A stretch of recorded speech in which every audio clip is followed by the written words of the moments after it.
สบายดีและสวัสดีจ้าพี่น้องยามเที่ยงเนาะตอนนี้กะเรามีเมื่อไปเบิ่งบ้านพี่น้องไปเบิ่งบ้านมาแล้วกับพี่ดีเห็นน้องซุปกำลังเห็ดลาบเป็ดปิ้งเป็ดกินข้าวเที่ยงเนาะเรามีกะทิมาซอยน้องเราเลยเรามีสบายดีพ่อแม่พี่น้องที่มาซอยน้องเห็ดเพิ่มอีกเมนูหนึ่งก็คือเมนูยำขนมจีนเนาะยำขนมจีน ยำข้าวปุ้นพี่น้องเรามีได้ข้าวปุ้นมาแต่ตลาดเนาะพี่น้องเส้นงามพี่น้องเส้นขาวตุ้ยไปนี่เลยนี่ทำก็เลยคิดเมนูออกเนาะเพราะว่าในสวนที่น้องๆปลูกมันมีผักหลายชนิดเลยพี่น้องนี่สามีก็เลยคิดเป็นเมนูยำข้าวปุ้นเนาะอันนี้ก็คือมีหมักเขือมักเล่นอะไรเนาะแล้วก็มีหมักกระเจี๊ยบหอมลาบแล้วก็ดอกอัญชันแล้วก็ถั่วฝักยาวถั่วพูแล้วก็มี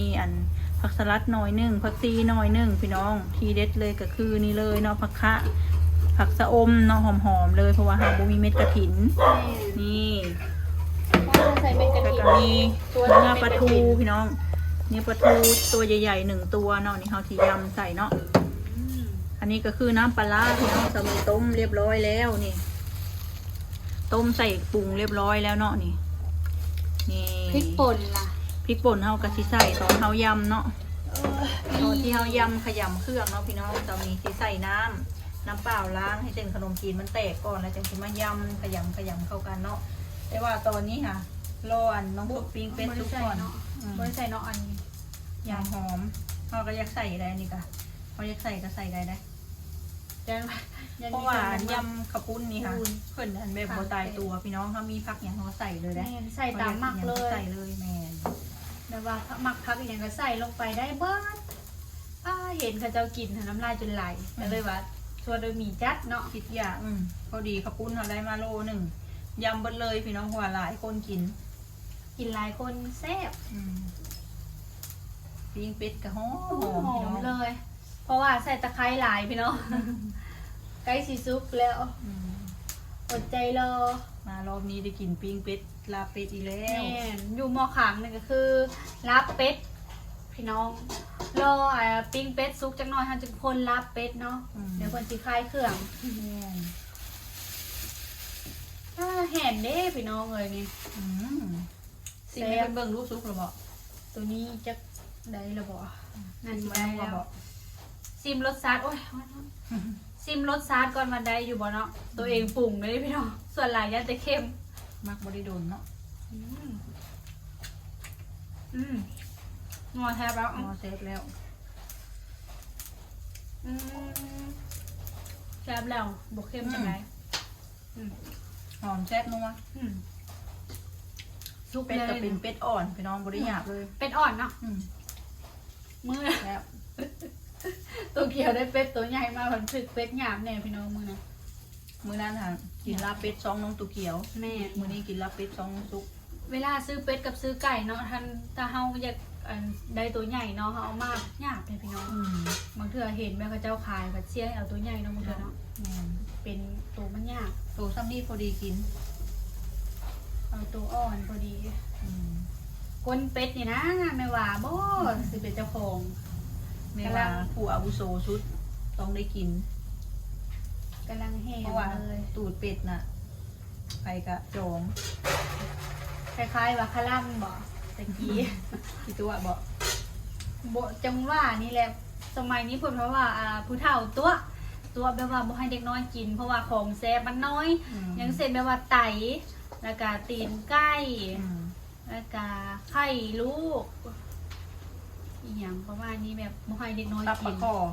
แล้วก็ใส่ปลาคอ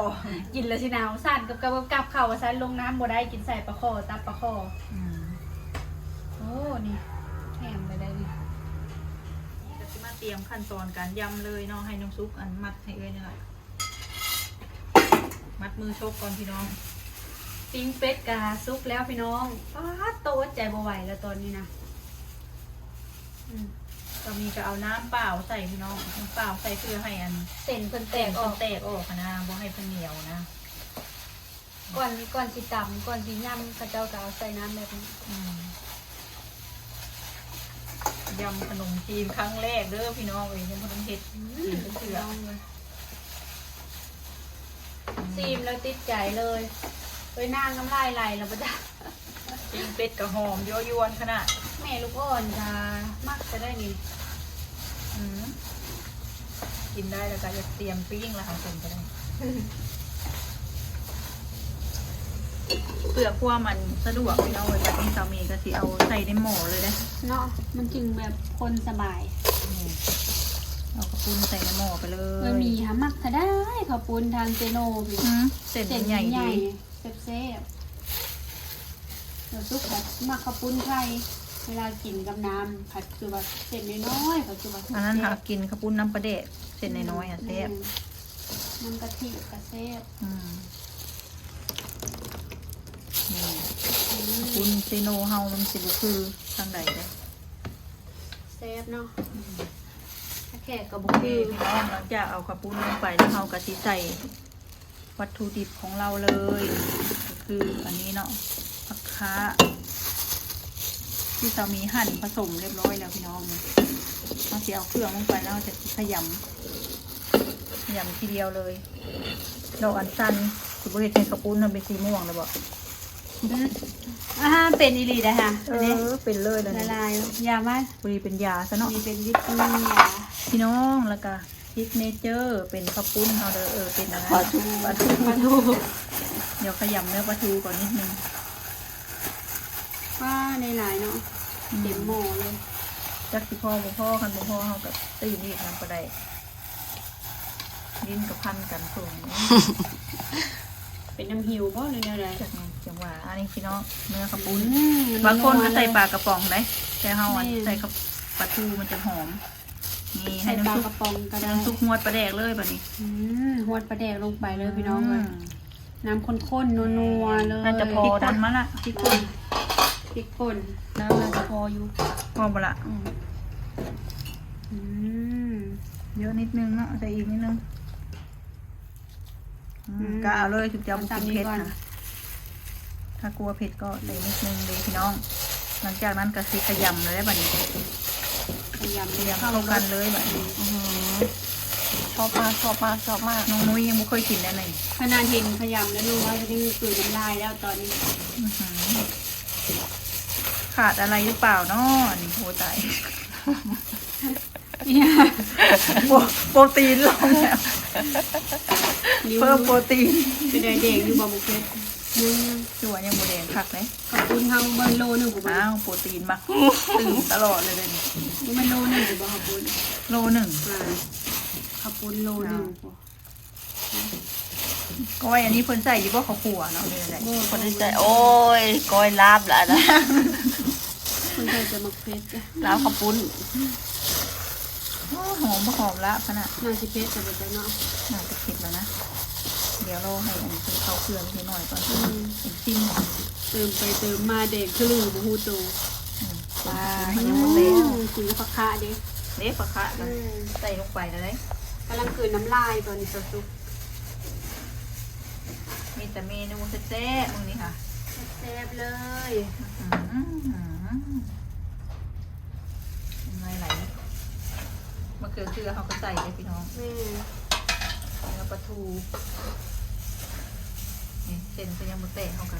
ดีๆคือดีนิดนึงดีๆเส้น ถ้าข้าเจ้าเฮ็ดทางสีแดงกว่านี้เนาะ คนใส่เจ็บในใดดอกเฟิร์นนะ น้ำปลาแดกดำข้าวบะหมี่คือต้อง เดี๋ยวน้องซิมก่อนนะ นี่ ให้น้องซุกซิมเบิ่งพี่น้องยันเพชรโพด ซีเมืองรสชาติก่อนบ่พอจึงใส่ปลาร้าเพิ่มเนาะ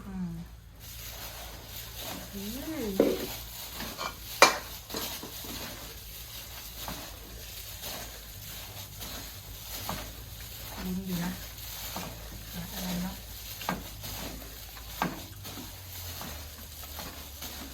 รสชาติคือแบบโอเคอะ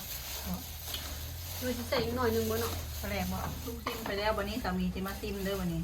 เผ็ดหน่อยหนึงพอดีแล้วบ่เผ็ดแห้ง นี่ นะ พี่น้องซิมก่อน แซ่บพี่น้องเอ้ยใส่ยอดผักคะน้ำลายไหลเลยโซยใส่ แซ่บขนาดเลยอร่อย พี่น้องแซ่บเนาะพี่น้องวันนี้สามีที่ตักใส่จานเลยวันนี้ตักเสิร์ฟกันเลยยำข้าวปุ้นหรือว่าก้อยข้าวปุ้นเลยนี่ วันนี้ตัวเกียวจะได้ขึ้นสวรรค์อีกแล้ววันนี้ น้องโหน่งซีเบิ่งแซ่บว่ะดีใจขนาดสามีค่ะ น้องมาแซ่บนะนี่จานที่ 2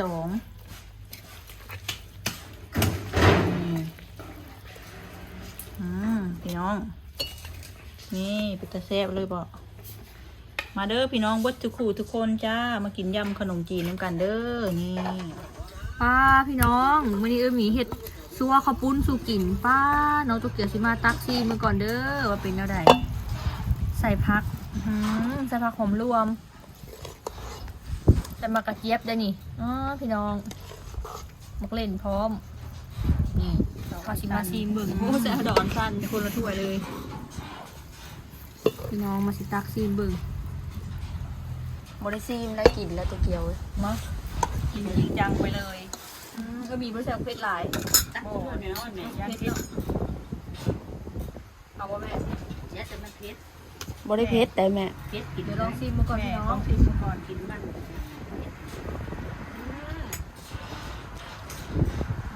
แซ่บแซ่บแซ่บ หอมปลาทูแม่ช่วยน้อยบอกหอมปลาทูขนาดผักคะใส่ผักหลายๆเดี๋ยวเชฟพี่น้องหอมผักคะอีกเซฟผักหลายๆพี่น้องแซ่บเลย กระเจี๊ยบเนาะ เยี่ยมมาเป็นยางลมแห้งนะพี่น้องยับขาพอจนปึ้งเลยแซ่บพี่น้องลองแซ่บต่อไปดูอร่อยแบบพักนะเขายำใส่ข้าวปุ้นเลยเขาไม่ต้องมากินกับพี่น้องหอมทั้งน้ำอยากแล้วแซ่บ แม่ก็กินได้อยู่ก็ได้หวาน หอมเจอเนี่ย โซยเลยแม่โซยเลย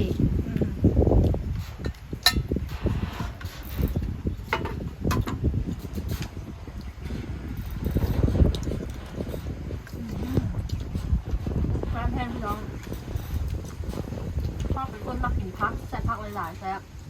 พักในสวนน้องๆไปเก็บมาพี่น้องออร์แกนิกวันนี้จะให้น้องๆมาซิมเด้อพี่น้องมาเด้อให้น้องๆซิมพี่น้องบัดนี้ หนาวพี่น้องเพิ่ง เราชอบ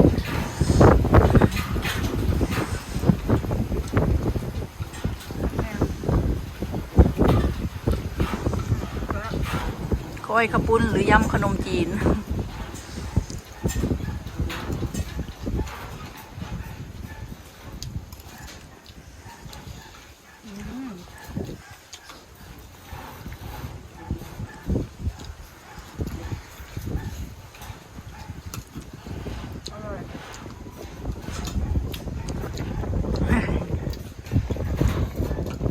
ได้ยินน้องๆอร่อยจริงอ่ะดีใจเลยพี่น้อง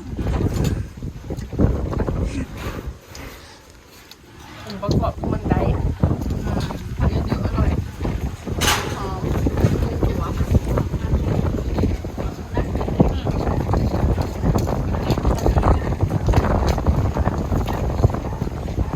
มีกระดอนสั้นได้พี่น้อง แม่นจะดอนสั้นน้ำจะได้ดอนสั้นหน่อยพุทธ หมดแน่ วัดจิวอกินให้หมดนะ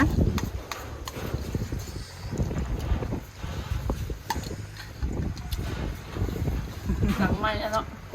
หลังไม่ซะพี่น้องเลยเพราะว่านี่แซ่บต้องกินยาวๆกันเลยเนาะให้น้องๆจบคลิปให้เลยวันนี้ สำหรับคลิปนี้ฝากพี่น้องกดไลค์กดแชร์กดติดตามเด้อเพื่อเป็นกำลังใจให้ซอง ได้หมี ลุงรัศมีสาวลาวเซโนเนาะพี่น้องที่สำคัญเนาะบอกกดขับโฆษณาเด้อสบายดี สบายดีพี่น้องบ๊ายบาย